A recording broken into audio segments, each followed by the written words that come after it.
नमस्कार दोस्तों, स्वागत है आप सभी का आपके अपने YouTube चैनल ज्ञान जीके में। दोस्तों, आज की इस वीडियो में उत्तराखंड सामान्य ज्ञान के 30 अति महत्वपूर्ण प्रश्नों को शामिल किया गया है, जिनके आने वाले एग्जाम में आने की संभावना बहुत अधिक है। सारे ही क्वेश्चन महत्वपूर्ण हैं, इसलिए वीडियो को अंत तक जरूर देखेगा। वीडियो पसंद आने पर इसे लाइक जरूर कीजिएगा और लेटेस्ट वीडियो नोटिफिकेशन के लिए हमारे चैनल को सब्सक्राइब जरूर कीजिएगा। यदि आपने हमारी पिछली वीडियो नहीं देखी है तो आप उन्हें प्लेलिस्ट में जाके भी देख सकते हैं। तो ज़्यादा देर न करते हुए आइए शुरुआत करते हैं हम अपने पहले प्रश्न से। हमारा आज का पहला प्रश्न है, आसन वेटलैंड संरक्षण आरक्षित को रामसर साइट में कब शामिल किया गया? तो आसन वेटलैंड संरक्षण आरक्षित को रामसर साइट में शामिल किया गया वर्ष 2020 में। अगला प्रश्न है,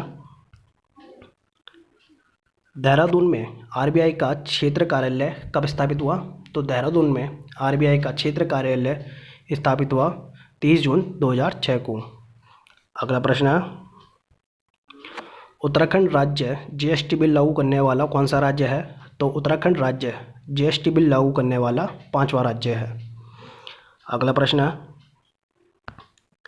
उत्तराखंड में पहला कोविड-19 संक्रमित कब मिला था? तो उत्तराखंड राज्य में पहला कोविड-19 संक्रमित मिला था 15 मार्च 2020 को। अगला प्रश्न है, राज्य में चार धाम देवस्थानम बोर्ड का गठन कब हुआ? तो राज्य में चार धाम देवस्थानम बोर्ड का गठन हुआ था 20 फरवरी 2020 को। अगला प्रश्न है, अनाथ बच्चों को मेडिकल कॉलेजों में आरक्षण देने वाला प्रथम राज्य कौन सा बना है? तो अनाथ बच्चों को मेडिकल कॉलेजों में आरक्षण देने वाला प्रथम राज्य बना है उत्तराखंड। अगला प्रश्न है, अनाथ बच्चों को राज्य के मेडिकल कॉलेजों में कितना प्रतिशत आरक्षण मिलेगा? तो अनाथ बच्चों को राज्य के मेडिकल कॉलेजों में 5% आरक्षण दिया जाएगा। अगला प्रश्न है, उत्तराखंड के किस स्थान पर राज्य का प्रथम महिला डाकघर खोला गया है? तो उत्तराखंड के हल्द्वानी में राज्य का प्रथम महिला डाकघर खोला गया है। अगला प्रश्न है, देहरादून फुटबॉल अकेडमी की स्थापना कब हुई थी? तो देहरादून फुटबॉल अकेडमी की स्थापना हुई थी वर्ष 2011 में। अगला प्रश्न है, पंडित नैन सिंह सर्वेयर पर्वतारोहण प्रशिक्षण संस्थान कहाँ स्थित है? तो पंडित नैन सिंह सर्वेयर पर्वतारोहण प्रशिक्षण संस्थान स्थित है मुंशियारी पिथौरागढ़ में। अगला प्रश्न है, हिंदी साहित्य में हिम्मत कवि के रूप में किसे जाना जाता है? तो हिंदी साहित्य में हिम्मत कवि के रूप में प्रख्यात हैं चंद्रकुंवर बटवाल जी। अगला प्रश्न है, उत्तराखंड राज्य में देश का पहला एनिमल क्वारंटाइन सेंटर किस पार्क में बनाया गया? तो उत्तराखंड राज्य में देश का पहला एनिमल क्वारंटाइन सेंटर बनाया गया जिम कॉर्बेट नेशनल पार्क में। अगला प्रश्न है, उत्तराखंड प्रेरणा दिवस कब मनाया जाता है? तो उत्तराखंड प्रेरणा दिवस मनाया जाता है 12 अगस्त को। अगला प्रश्न है, अंग्रेजों के समय कुमाऊं क्षेत्र में कुल कितने परगने व पट्टियाँ थी? तो अंग्रेजों के समय कुमाऊं क्षेत्र में 19 परगने व 125 पट्टियाँ थी। अगला प्रश्न है,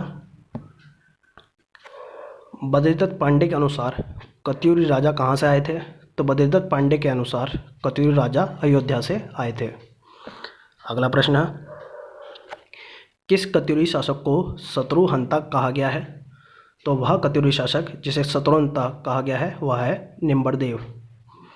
अगला प्रश्न, कत्यूरी वंश में पल्लिका किसे कहते थे? तो कत्यूरी वंश में पल्लिका कहते थे ग्राम शासक को। अगला प्रश्न है, कत्यूरी वंश की प्रारंभिक राजधानी कहाँ थी? तो कत्यूरी वंश की प्रारंभिक राजधानी थी कार्तिकेयपुर जोशीमठ में। अगला प्रश्न है, कत्यूरों की शीतकालीन राजधानी कहाँ थी? तो कत्यूरों की शीतकालीन राजधानी थी ढोकिली नैनीताल में। अगला प्रश्न है, कुलसारी का सूर्य मंदिर कहाँ स्थित है? तो कुलसारी का सूर्य मंदिर स्थित है चमोली में। अगला प्रश्न है, गढ़वाल क्षेत्र का तलवार ढाल के साथ किया जाने वाला नृत्य कौन सा है? तो गढ़वाल क्षेत्र का तलवार ढाल के साथ किया जाने वाला नृत्य गीत है सरो नृत्य। अगला प्रश्न है, राज्य में सैनिक छावनियाँ हैं? तो राज्य में सैनिक छावनियाँ हैं 9। अगला प्रश्न है, देहरादून छावनी कब बनी थी? तो देहरादून छावनी बनी थी 30 नवंबर 1814 को। अगला प्रश्न है, पानीपत के तृतीय युद्ध के समय कुमाऊं का राजा कौन था? तो पानीपत के तृतीय युद्ध के समय कुमाऊं का राजा था दीपचंद। अगला प्रश्न है, दीपचंद का संरक्षक कौन था? तो दीपचंद का संरक्षक था शिवदत्त जोशी जी। अगला प्रश्न है, किस ताल से जल निकासी हेतु 5 सुरंगें बनाई गई हैं? तो वह ताल है तड़ाक ताल अल्मोड़ा, जिससे 5 सुरंगें बनाई गई है जल निकासी हेतु। अगला प्रश्न है, राज्य में रिंगाल की कितनी प्रजातियां हैं?